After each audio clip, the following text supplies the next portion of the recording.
하나님 말씀은 이사야 16장 말씀입니다. 이사야 16장 1절부터 14절 말씀 교독으로 봉독하겠습니다. 너희는 이 땅 치리자에게 어린 양들을 드리되 셀라에서부터 광야를 지나 딸 시온산으로 보낼지니라.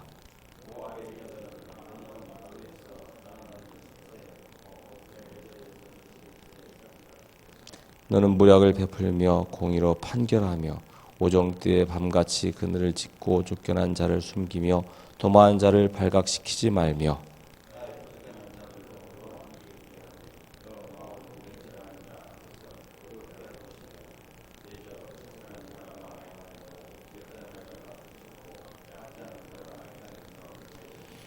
다윗의 장막의 왕위는 인자함으로 굳게 설 것이요 그 위에 앉을 자는 충실함으로 판결하며 공평을 구하며 의를 신속히 행하리라.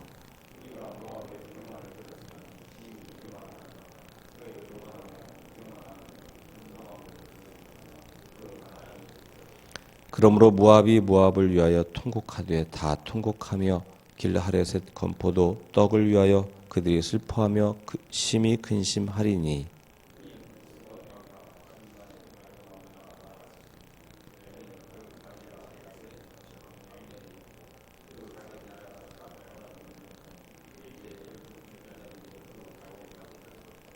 그러므로 내가 야셀의 울음처럼 신마의 포도나무를 위하여 울리라.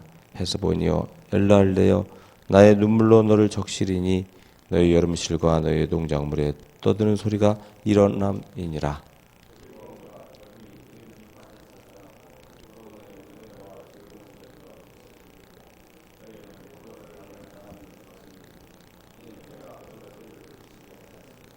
이러므로 나의 마음이 모압을 위하여 수금같이 소리를 바라며 나의 창자가 길하레셋을 위하여 그러하도다.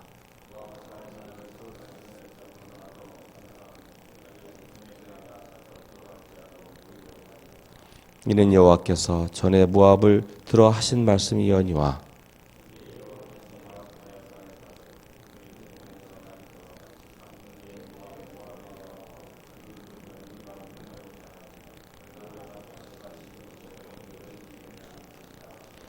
아멘.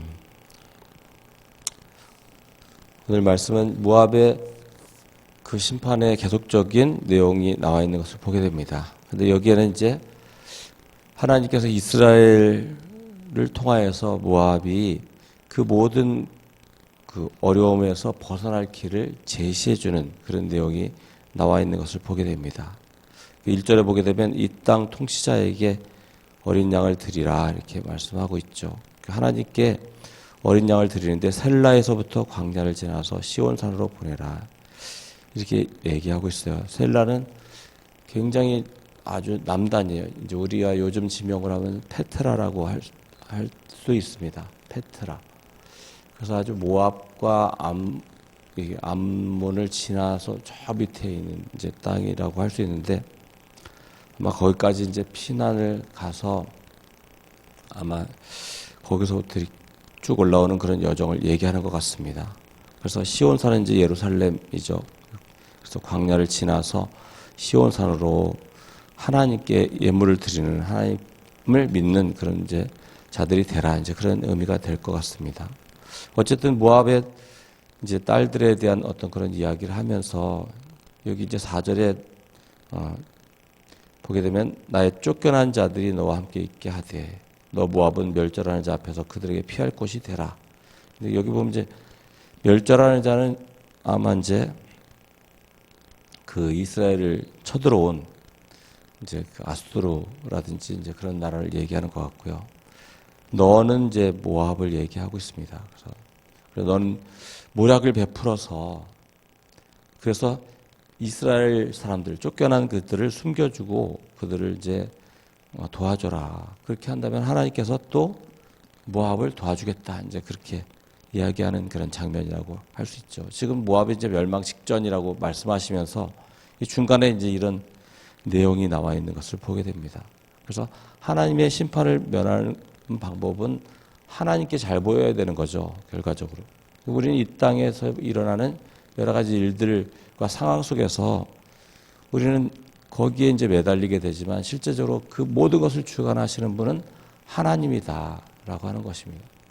그래서 그 하나님의 그 방법대로 우리가 서게 될 때 하나님께서 하나님의 방법으로 우리를 구원하시고 문제를 해결해 나가신다. 하지만 이 땅을 살아갈 때 우리는 그것이 눈에 보이지 않습니다. 당면 과제가 있으니까. 그러니까 하나님이 보이기보다는 이 땅에 현실적인 힘을 가진 자에게 우리가 주의를 기울이게 되고 우리도 모르게 그들이 원하는 것을 이제 하게 되는 것이죠. 그래서 이스라엘에 쫓겨난 자들을 오히려 이제 데려다 주고 오히려 그들을 잡아서 그들을 이제 곤혹스럽게 하는 어떤 그런 이제 모습을 보게 될 때 이제 이 성경 말씀은 이제 그 모든 걸 넘어가서 이제 갑자기 중간에 들어가서 이스라엘의 멸망을 이제 얘기하잖아요. 거기에 가장 대표적인 게 뭐냐면 6절에 보면 우리가 모압의 교만을 들었다 이렇게 이야기합니다. 결과적으로 이제 모압이 이사야의 이 충고 아마 선지자들이 계속적으로 이제 모압을 향해서 얘기했던 그 내용을 듣지 않고 결과적으로 이제 모압이 하나님의 뜻에 거역하고 있는 그런 이제 모습을 보게 되는 거죠. 그 교만이 무엇이냐? 결과적으로 교만이라고 하는 것은 이제 하나님이 없는 것이 가장 대표적인 교만입니다. 나의 삶에 하나님이 계시다라고 하는 것만 갖고 있어도 절대로 교만할 수가 없는 것이죠, 인생은. 그래서 하나님이 정말 나의 주인이시다. 그러면 내가 어떻게 말 한마디를 함부로 할 수 없고 내 계획이 함부로 되어질 수 없고 나의 삶이 진정으로 하나님 앞에서 겸손하게 세워진다는 거죠. 어떤 분들은 이제 그 간증하는 분들 보게 되면 사업을 할 때에도 최종 결제자를 하나님께 두고 한다. 이제 그런 분들도 있잖아요. 그죠? 뭐 그런 것이 어떻게 진행되는 건지는 저는 사업을 안 해봐서 잘 모르겠지만 어쨌든 내 위에 하나님이 계시다. 그래서 내가 말하는 거 한마디도 하나님의 결정에 의해서 하고 내가 계획하는 모든 것들이 하나님의 그 계획 안에 있게 하려고 하는 그런 모습들, 그게 뭐 어떨 때는 잘 드러나지 않고 그게 뭔지 모를 때도 있지만 분명한 그런 모습과 태도를 취하게 될 때 언젠가 하나님께서 우리를 만지시는, 섭리하시는 것을 경험하면서 내가 하나님께 속해 있고 하나님을 의지하고 있는 것이 점점점 드러나게 되고 그것이 삶이 되고, 그래서 하나님의 뜻에 성령의 충만한 가운데 우리의 삶이 운영되는 것을 보게 된다라고 하는 것입니다. 하지만 모압은 그렇게 해본 적도 없고 그렇게 할 생각도 없었기 때문에 하나님의 말씀에 따르기보다는 국제적인 정세와 또 자기들이 어떻게 하면 살아남을지 그것을 이제 고민하게 되는 것이죠. 하지만 결과적으로 어떻습니까? 그들이 결국에 떠다니는 새 같고 보금자리를 에서 흩어진 새새끼 같이 굉장히 이제 암울한 어려움, 두려움 가운데 있는 그 상태에 계속적으로 진행되고 결국에 멸망을 당하게 되는 그런 모습을 보게 됩니다. 그 결과를 이제 9절에서 그 즐거운 소리가, 그 떠드는 소리가 일어나이다 이렇게 얘기하면서 계속적으로 이제 즐거운이라고 하는 단어를 이렇게 볼 수 있어요. 근데 즐거움이 없어진다는 거죠. 없어진다. 즐거움 자체가 없어지고 결국에 멸망당하게 되는 그런 모습을 보게 됩니다. 우리는 하나님께서 우리에게 말씀하시는 것이 어떻게 보면 지금 당면한 과제도 지금 어려워 죽겠는데 하나님이 말씀하시는 것이 어떨 때는 더 어려운 것을 우리에게 요구할 때가 있습니다. 마치 모압이 지금 자기도 지금 어떻게 할지 모를 판인데 이스라엘을 도와주라니 이게 뭐 말이 되느냐. 이제 그런 상태에 하나님께서 우리를 밀어넣을 때가 있다라고 하는 거죠. 그럴 때 그것이 내게 고통이고 어려움이죠. 하지만 그게 살 길이라고 하는 거죠. 살 길. 우리가 하나님의 그 사랑으로 살아가고 복음으로 살아내는 그것은 사실은 굉장히 중요한 중간 과정이 있어요. 우리가 선을 행하면 어떻게 하느냐. 제가 이제 교사들하고 같이 나눌 때 그런 얘기 많이 하거든요. 선을 행하면 무슨 일이 일어나느냐. 힘들다는 거죠. 힘들다. 자꾸 우리는 그 뒤에 맨 뒤에 있는 그 하나님이 복을 준다는 것만 자꾸 생각을 해요. 이 중간 과정을 자꾸 잊어버리는 거죠.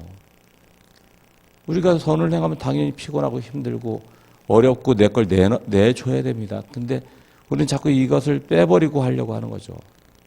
그러니까 헷갈리는 거죠. 그죠? 막 기도하면 다 된다. 기다려야 돼요. 기도하면. 하나님이 응답 줄 때까지.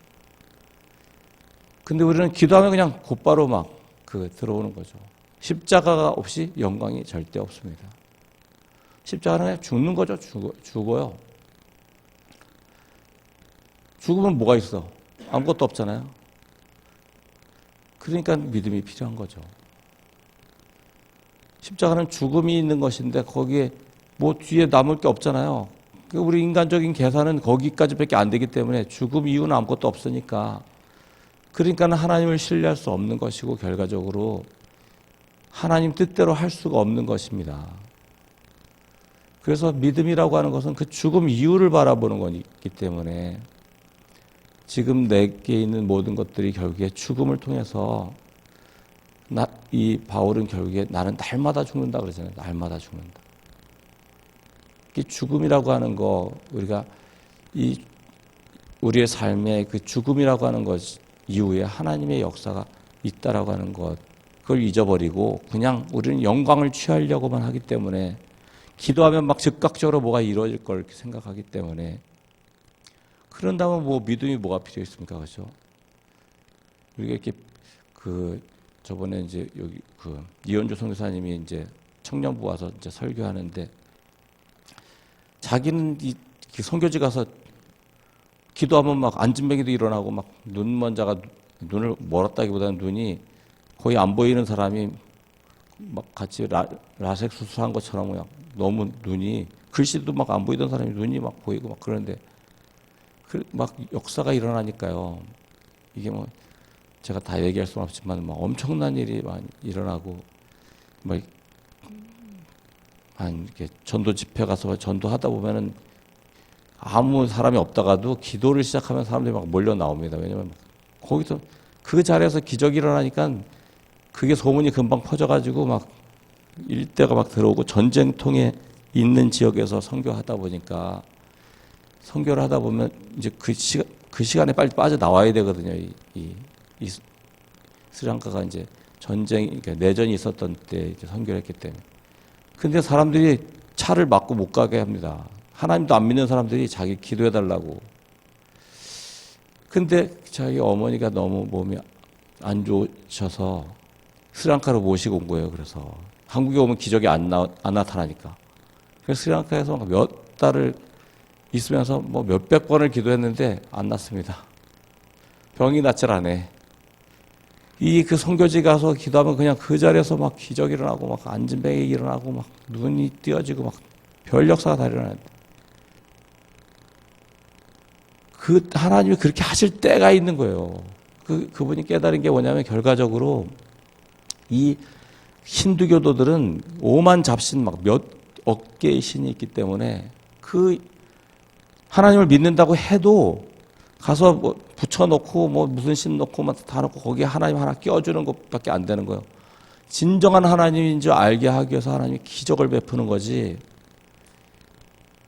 우리가 그런 기적이 뭐 필요 없다는 건 아니지만 그런 기적이 하나님이 필요할 때는 그런 역사가 일어나지만 대부분 우리가 믿음을 가지고 가장 중요한 것이 병 낫는 게 아니고 돈이 아니라 우리가 하나님을 소유하는 것이라는 걸 알려주기 위해서라도 하나님은 그 역사의 어떤 것들에 대해서는 움직이질 않는다는 거죠.